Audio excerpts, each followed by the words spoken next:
इतने दिनों से मेरे जैसे भूतों की कहानियां देख रहे हो, लेकिन अभी तक सब्सक्राइब नहीं किया। क्यों? इसकी सजा मिलेगी। बेल आइकन दबाना मत भूलना।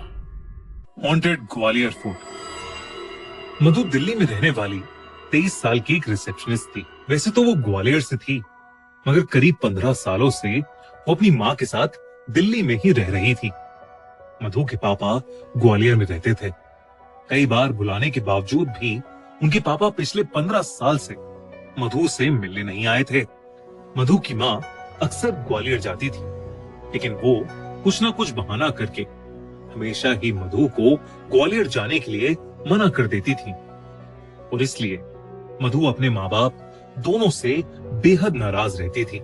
ऐसे ही एक रोज जब मधु की माँ और उसकी बहन ग्वालियर में थे, तो मधु ने अपने होटल से छुट्टी लेकर ग्वालियर जाकर सबको सरप्राइज करने का एक प्लान बनाया। लेकिन जैसे ही मधु ग्वालियर वाले घर पहुंची, उसकी माँ उसे देखकर सुन्न पड़ गई। ऐसा लग रहा था मानो कुछ घोर अनर्थ हो गया हो। मधु की माँ एकदम से बहुत ज्यादा घबरा गई और वो मधु को वापस दिल्ली जाने की भीख मांगने लगी। मधु को ये बहुत अजीब लगा। उसने अपनी माँ से कहा कि वो अपने पापा से मिलने आई है और उनसे मिले बिना वो कहीं नहीं जाएगी। देर रात हो चुकी थी। मधु की माँ ने उसे बहुत समझाया, लेकिन मधु नहीं मानी। उस रात काफी देर हो चुकी थी, लेकिन उसके पापा अभी तक घर नहीं आए थे, ना ही उनका फोन लग रहा था।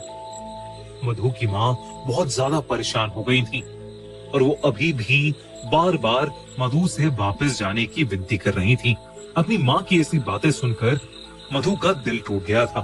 उसे लगने लगा कि शायद उसके पापा उससे मिलना ही नहीं चाहते, और इसलिए उसने अपनी माँ की बात मान ली और वो घर से रेलवे स्टेशन के लिए निकलने ही वाली थी कि अचानक उसे चक्कर आने लगे और वो घर की चौखट पर बेहोश होकर नीचे गिर गई। उस रात उसे एक सपना आया कि उसके पापा ग्वालियर फोर्ट में भूल भुलैया में फंसे हैं और मधु को ढूंढ रहे हैं, और ढूंढते ढूंढते वो ग्वालियर फोर्ट की छत पर पहुंच गए हैं। तभी उन्हें वहां एक लड़की दिखी जो मधु की तरह दिख रही थी, लेकिन जैसे ही उसके पापा उस तक पहुंचे, उन्होंने देखा कि वो मधु नहीं बल्कि एक भयानक औरत है जिसका आधा सर है ही नहीं। और ये देखते ही वो ग्वालियर फोर्ट की उस छत से नीचे गिर गए। उनके नीचे गिरते ही मधु की चीख निकली, पापा! और मधु की नींद टूट गई। सुबह हो चुकी थी और उसके घर पर भीड़ इकट्ठा थी। मधु की माँ ने उसे बताया कि कल रात मधु के पापा ने ग्वालियर फोर्ट की छत से कूदकर अपनी जान दे दी। जब ये बात मधु ने सुनी तो उसका दिल पूरी तरह चकनाचूर हो गया। सब लोगों के जाने के बाद वो तुरंत अपनी माँ को साइड में ले गई और अपने सपने के बारे में बताने लगी। और तब उसकी माँ ने मधु को कुछ ऐसा बताया जिसे सुनकर मधु की रूह कांप गई। दरअसल 15 साल पहले जब मधु छोटी सी थी, तब उसके पेरेंट्स उसे ग्वालियर फोर्ट घुमाने लेकर गए थे। उस दिन फोर्ट में बहुत भीड़ थी, जिसकी वजह से छोटी सी मधु अपने पेरेंट्स से अलग हो गई थी। वो मान सिंह महल के सबसे नीचे वाले फ्लोर में फंस गई थी। दोस्तों, गुजरात में 2002 में कुछ ऐसा हुआ था जिसने पूरे इंडिया को हिलाकर रख दिया था। मुजफ्फरनगर से अहमदाबाद जाने वाली साबरमती एक्सप्रेस जब गोधरा में रुकी तो अचानक उसके 2 डब्बों में आग लग गई और 59 लोग यानी 59 लोगों की जलकर उस ट्रेन के अंदर मौत हो गई। लेकिन वो आग लगी तो लगी कैसे? क्या है गोधरा कांड का सच? जानने के लिए देखिए हमारी नई क्राइम स्टोरी गोधरा कांड, सिर्फ हमारे crime channel the crime show by खूनी मंडे पर। लिंक डिस्क्रिप्शन और पिन कमेंट में। जो अंडरग्राउंड था वो उस ग्वालियर फोर्ट की एक ऐसी जगह थी जहां अक्सर कम ही लोग जाते थे। उस जगह को रात में अक्सर बंद कर दिया जाता है, क्योंकि लोग कहते हैं कि ग्वालियर फोर्ट की उस जगह में रात को मुगलों और अंग्रेजों के जरिए मारे और सताए गए राजा रानियों की आत्माएं भटकती हैं। इन्हीं सब बातों से मधु के पेरेंट्स का डर बढ़ता जा रहा था, लेकिन फिर भी उन्होंने गार्ड्स को बताया कि उनकी बेटी मधु अंदर रह गई है। वो सब मिलकर मधु को ढूंढने लगे। तभी अंदर बैठी मधु को अचानक से गाने की आवाज आने लगी। उठकर उस आवाज की तरफ गई। देखते ही देखते मधु को अपने आगे चल रही एक परछाई नजर आई। मधु ने उसे आवाज लगाई तो वो परछाई हवा में कहीं गायब हो गई। तभी मधु को ऐसा लगा कि जैसे उसके पीछे कोई खड़ा है। वो पलटी तो उसने देखा कि सफेद लहंगे में एक औरत उसके सामने खड़ी है। उस औरत का भयानक चेहरा देख नन्ही सी मधु की चीख निकल गई। उसका आधा चेहरा था ही नहीं और उसके हाथों और पैरों में कीड़े चल रहे थे।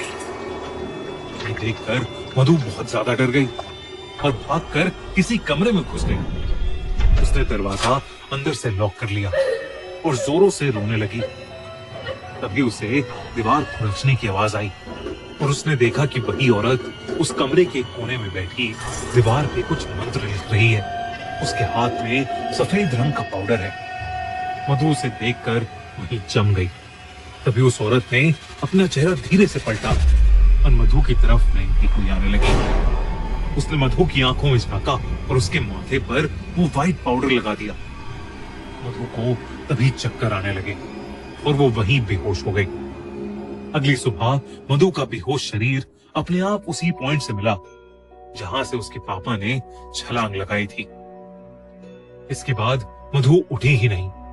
उसके पेरेंट्स उसे कई डॉक्टर्स के पास लेकर गए मगर कोई समझ ही नहीं पाया कि आखिर वो बेहोशी की हालत में क्यों फंस गई थी।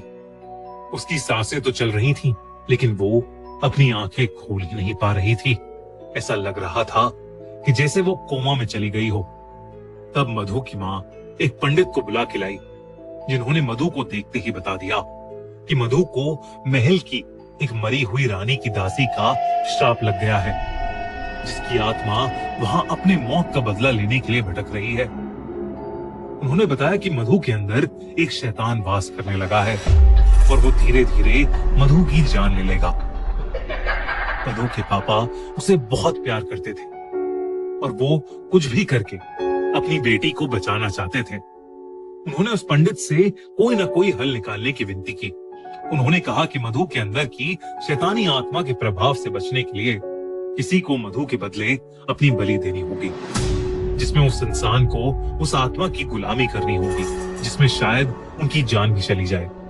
मधु के पापा ने कहा कि वो जिंदगी भर उस आत्मा की गुलामी करेंगे, लेकिन मधु को कुछ नहीं होने देंगे। उस पंडित ने एक बहुत बड़ी पूजा की, जिसमें मधु और मधु के माँ बाप साथ में थे। पूजा के दौरान मधु ने आंखें खोली तो उसकी पूरी आंखें लाल थी और वो उस पंडित को बुरा भला कहे जा रही थी। अचानक ही उस पंडित ने उस पर मंत्र पढ़ते हुए लाल मिर्च का पाउडर फेंका और मधु बेहोश हो गई। कुछ ही पलों में मधु के पापा भी बेहोश हो गए। जब मधु को होश आया तो वो बिल्कुल ठीक थी।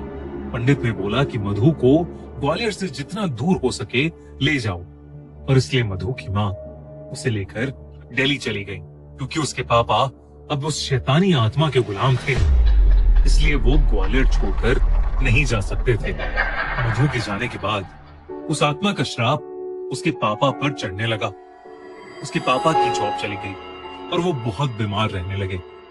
लेकिन जब मधु वापस ग्वालियर आई तो वो आत्मा मधु की जान लेना चाहती थी, लेकिन उसके बदले उसके पापा ने अपनी जान उस आत्मा को दे दी। अपनी माँ की पूरी बात सुनकर मधु रोने लगी और अपनी माँ से माफी मांगने लगी।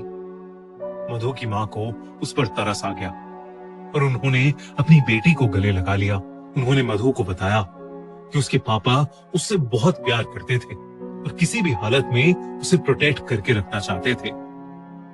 इस घटना के बाद मधु और उसकी माँ ने ग्वालियर हमेशा हमेशा के लिए छोड़ दिया। आज भी ग्वालियर फोर्ट से जुड़ी कई ऐसी खबरें आती हैं जहां लोग वहां से कूदकर अपनी जान दे देते हैं। आपको क्या लगता है, क्या ग्वालियर फोर्ट सच में हॉन्टेड है या ये सब सिर्फ एक अफवाह है? हमें कमेंट्स में जरूर बताइए। और अगर आपको इंडिया की कोई हॉन्टेड जगह पता है जिस पर आप चाहते हैं कि हम वीडियो बनाएं, तो हमें कमेंट्स में जरूर बताइए।